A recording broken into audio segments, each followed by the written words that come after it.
We have a new guest in the studio, and his name is Mario Singh. He's an entrepreneur, he's an investor, he's an author. Mario, good morning. Good morning, guys. Thank you so much for having me. Welcome to Kenya's biggest conversation. Thank you. I look forward to having a great conversation. This is the Situation Room. That's the hot seat of the Situation Room. I love it. Karibu sana. From what country are you? I'm from Singapore. You're Singaporean. Yes, I am. That's what we call the people from Singapore, isn't it, Ndu? Oh yeah, why not? For Friday at 8:10, sure. Not Singaporeese. Okay. When did you come into Kenya? Well, this is my first trip into the whole of the African continent. I started by flying to Johannesburg. So that was an 11-hour flight from Singapore. So I spent 3 days in Johannesburg because I was invited to speak in a fintech conference. So I was thinking from there, I wanted to visit one of the countries on the eastern border. So we knew one or two friends here. So they said, why don't you come to Kenya?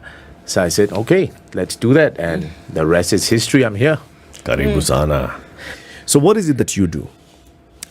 So Eric, I'm an entrepreneur, investor, author. My story probably takes me back about 20 years. Now, when I graduated from Singapore, so we've got a local university called National University of Singapore.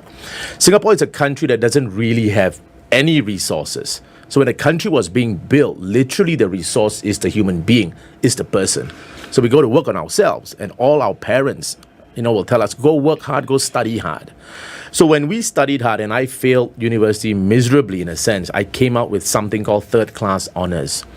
Now in my university, there was something called a direct honors program. So that's first class, second upper, second lower, and then third class. So I came out with third class. Shattered my mom's dreams, couldn't really, because I was supposed to be the bright one. So couldn't really do anything, was bumming around a while. And what really helped me, here's the turning point, guys. I met a mentor. And I'm a big believer in mentorship now because I'm a beneficiary of that. So these were wise men and women who poured themselves into me with their wisdom, their knowledge, and their understanding, and gave me a perspective about life that I never saw before. So I learned so much about finance and business from them, although that's not my professional study.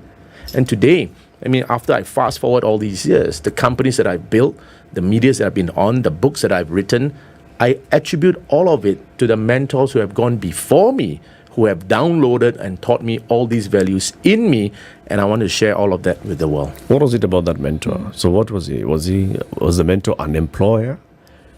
Was the mentor like a big uncle who was hand-holding you through life? There were a few mentors that really helped me, all right? And I'm going to share maybe mentorship from two perspectives that I think will be a bit more relevant. So one in business, one in finance. Because my training was chemical engineering in school. So I studied engineering but came out with third class. There was no real application. I couldn't find a job. I always joke about it and say, I sent my resume to Shell because a lot of people say when you come out from chemical engineering, you'll be working in all these billion-dollar firms like pharmaceutical companies, like petrochemical industries. I never heard back from any one of them. So when all these mentors came to me, or rather I sought them out. And here's the first lesson I want to share with people. You actually never lose by asking. You never lose because when you ask someone to mentor you, there's only going to be two outcomes. Outcome number one, they say yes. Outcome number two, they say no. When they say no, you go back to being who you were before. You technically had no change. But if they said yes, your whole life changes. And that's the first sharing I do want to share with the entire audience. You never lose by asking. So all the lessons that they poured into me over all the years, my mindset grew naturally. And all those principles and strategies that I applied in building the businesses has really helped because principles don't change. I want to hear the story of this first mentor because you say after you graduated and you're coming out, you're bumming, your parents are really feeling frustrated. What on earth happened? You met this one person. Yes. Who was this one person? So this was someone that what were the circumstances of meeting?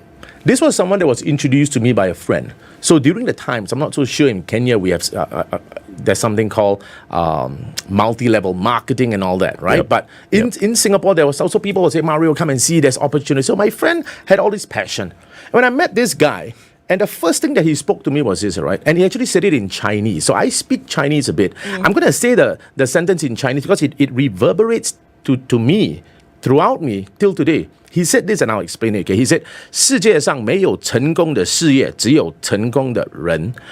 What this sentence means in Chinese is basically this. In the entire world, there are no successful businesses, only successful people. Because it is the people that build the businesses. So that was something that shook me already. And immediately he said, Mario, go to work on yourself. Because success at the end of the day, right, it's not really something that we are pursuing. Success is something that we are attracting. So that's the key. He said, go to work on yourself. And that was a solid goal. And I'm seeing the benefits of that throughout the years. As I worked on myself, as I changed my mindset, as I gave myself opportunities to develop certain skill sets, like negotiation, like business building, like strategy. And these are things that can be applied across any industry. It doesn't really matter what industry or what company that we're building. At the end of the day, all these principles will work. You need to understand marketing. You need to understand production. You need to understand administration. So that was the first mentor that I met. And boom, my life changed. What did you do? So, I mean, here it is that you're presented with an opportunity, and this is probably where a lot of people find themselves in today. A lot of would-be fledgling businesses here and there, that you have an opportunity, but how are you then able to marry it within your to your next action? So somebody says something, but then what's the next thing that you do? We can try and be philosophical or ask you directly, what did you then do? You get somebody who says, well, this is how you work on yourself, but then you can work on yourself and you can do the due diligence. You can maybe do another course. Yeah, but then I hear you. Is that the magical wand that has been waved that then these opportunities then flop in your lap? I like the word magical because my fourth book is entitled The Magical Rule of Three. So that's the latest book I wrote. Now, in the book, actually, I have a chapter that says the 3 ingredients for massive success. All right, so we'll pick it up a little bit from there. The 3 ingredients are this: knowledge, action, desire. Any good mentor worth his salt or her salt is able to give you the ingredients of knowledge and action. But no mentor on earth is able to fire that inside you to give you that desire. They may help a little bit, but that internal fire has got to start burning within you. Because once you have the desire, and it always starts with that, because all the actions and behaviors are on the outside, right? If you don't have that internal desire, and I can tell you desire is something that is even stronger than motivation. Motivation is something like a warm bath. All right, you take it, you feel good for a day, and then you may lose it. So it's the desire that's the flame that's always burning within you. So a lot of times when people ask, Mario, what's the next step? What's the next step? I tell them you're thinking too much. Just take the first one. Once you take the first step, take the next one. Once you take the next one, you take the third one. There's a beautiful book by a guy called James Clear. He wrote a book called Atomic Habits. And here's the beautiful thing that blew my mind. If you just decide to improve 1% a day. Now, none of us can really quantify what exactly is 1%. But it's safe to say it's a minuscule improvement. Minuscule. He said in his book, and this is the essence of the entire book, right? If you were to just improve 1% a day, you will end up the entire year being 37 times better than who you were at the start of the year. Guys, can you imagine being someone 37 times of who you are today? That's amazing. So what's the key that I tell people? Build momentum. That's it. Take positive actions in the direction of your goal. And no one can tell me today, all right, that I don't know what to do. You definitely have a goal. The key question is, are you taking the positive steps into moving in the direction of your goal? Everyone, every single person, including all of us here, are able to take one step in the direction of our goal because we know where we are going. But that requires assessment, right? Because you need to know you may be taking a step. Are you actually heading towards the direction of your goal? You could be taking a step in the wrong direction. How do you know you're taking the step in the wrong direction? Well, let's start with this. So let's just say someone says, I want to be a world-class broadcaster. I want to be a world-class journalist. The next question I will ask him or her is this: do you know what a world-class broadcaster or journalist looks like? Name me someone. Give me someone who you feel is an idol for you, or someone that you feel is a hero for you. All right? Now the person will give me the name. So after he gives me the name, here's the next question I'll ask him. Tell me, what do you think are the values and the work ethic of this person? So if someone says, I want to be like Eric one day, I will ask him, what do you think are the values and the work ethic of Eric? Once you know that, go start working in the direction of being that person. Guys, it is really that simple. It may sound simplistic, but I can tell you that is the key answer. Begin tomorrow, today. There's something that you've authored a number of books. What's the latest one that you've authored? So I've done 4 books in my career. The first 3 books were more about trading and investing. So that's my primary modality, so to speak, because when I first turned from chemical engineering, which I entirely flopped, right? And I had good mentors that taught me about business and finance. So the first 3 books were about trading and investing. The 4th book, I wrote this book actually when COVID was rampant throughout the world. I wrote this, if I recall, in the months of February and March of 2020. So that's when COVID was literally just starting, right? So this book is hinged upon, well, the title is The Magical Rule of 3. And the reason why that title, right? Because I realized that people tend to absorb principles once it's in threes. I mean, look at slogans, right? 3 little pigs. You look at Nike, just do it. All right. So people remember things that are in threes. This book has 3 main pillars. The first pillar, I call it personal success. There's 7 chapters on personal success. The second pillar is on financial success. 7 chapters there. And the final third segment, 7 chapters on business success. So I tell people the magical rule of 3 is essentially practical strategies to help you in your personal development, in your financial success, and in your entrepreneurial success that can help you forever. How do you think that as you write, that the lives or the strategies of folks who read what you write or who listen to the words that you speak then are impacted? You know, when you ask me this question, a sentence comes to mind. The sentence goes like this, What you lack in depth, you tend to compensate in length. What you lack in depth, you tend to compensate in length. Now, what this sentence means basically, right? If you don't go to the depth of an issue, it'll take you like months or years or tons of words to explain it. But when you meet someone with wisdom and he drops that golden nugget in front of you and he just summarizes it in terms of few short words and you get it immediately. And it doesn't have to be philosophical about it at all.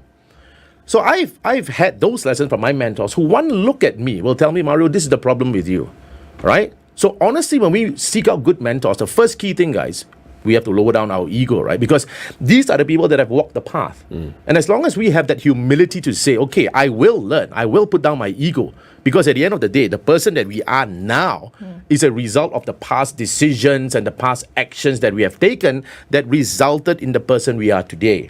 And if we're not happy with this version of ourselves, the next important step is what? We've got to make different decisions, different actions that will bring us to a different future. So now to answer your question is this. Because my mentors have taught me in very clear, succinct principles, short phrases. So even in the book, a lot of the feedback that I get is, Mario, you speak very simply. And I said, and that's the truth, isn't it?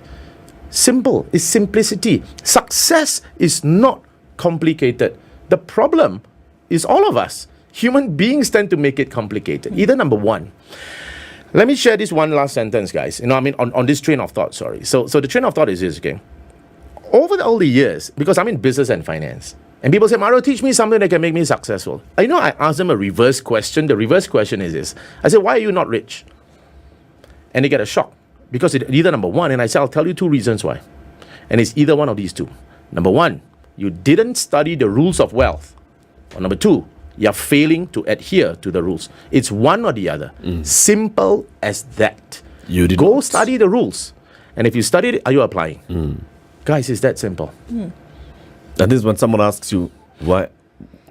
Show me something. You ask them, why are you rich or not? Why are you not rich? Yes. I ask them a reverse question and it shocks their being, Because Why are you not rich? Because there are people who obviously are going all around the world trying to find out all the principles. And, there's a caveat to this, okay? I feel in the world that we are in now, guys, it's not difficult to be rich. And I don't mean it in an arrogant manner because the way the world has progressed, we are seeing people create wealth in a faster way, let's put it like that. But I found myself saying this, okay, during my fintech summit in Johannesburg. It was a packed audience, and I found myself saying this, all right, and people resonated with it. I said, you know what we're all lacking? We're lacking a spirit of discernment.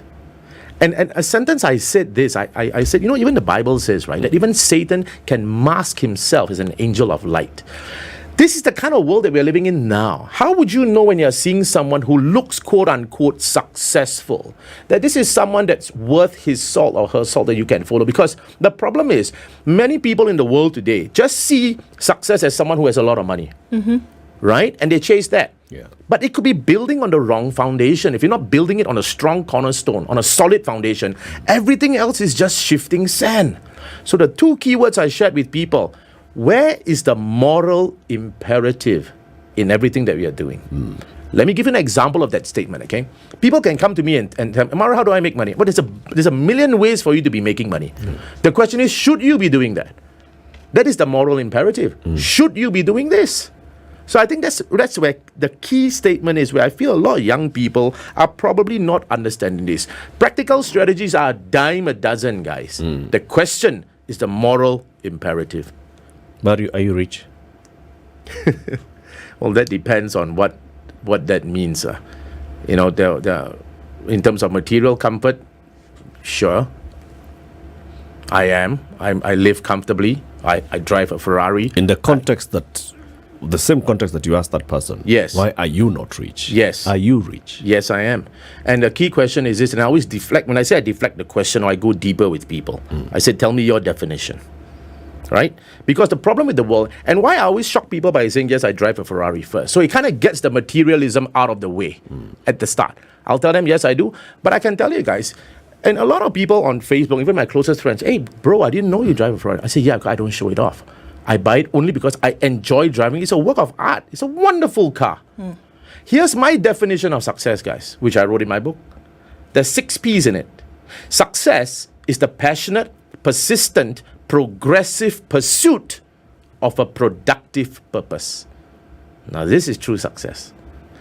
And and if you look at it again, okay, passionate, persistent, progressive pursuit of a productive purpose. 4 P's. 6 P's, bro. 6. Passionate, persistent, progressive pursuit of a productive purpose. Okay. Yeah. So are you rich? I am.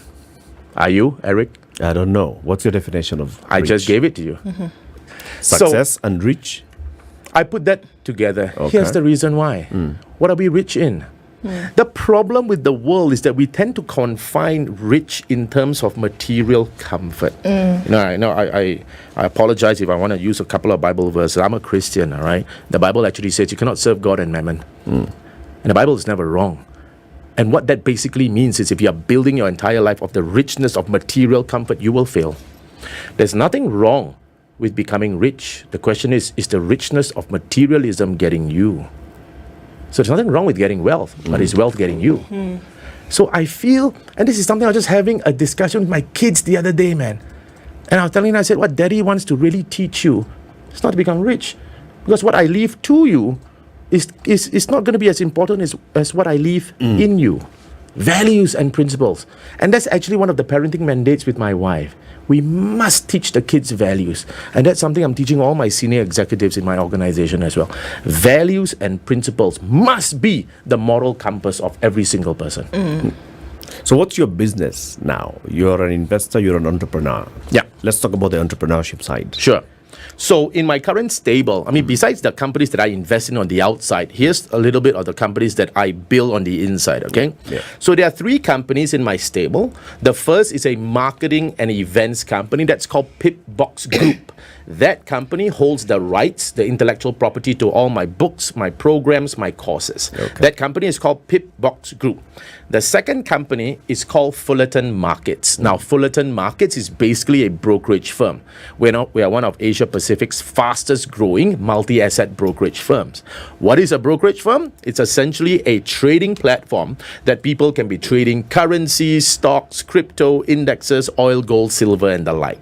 So that's a platform. The third company I have is a company called IWS FinTech.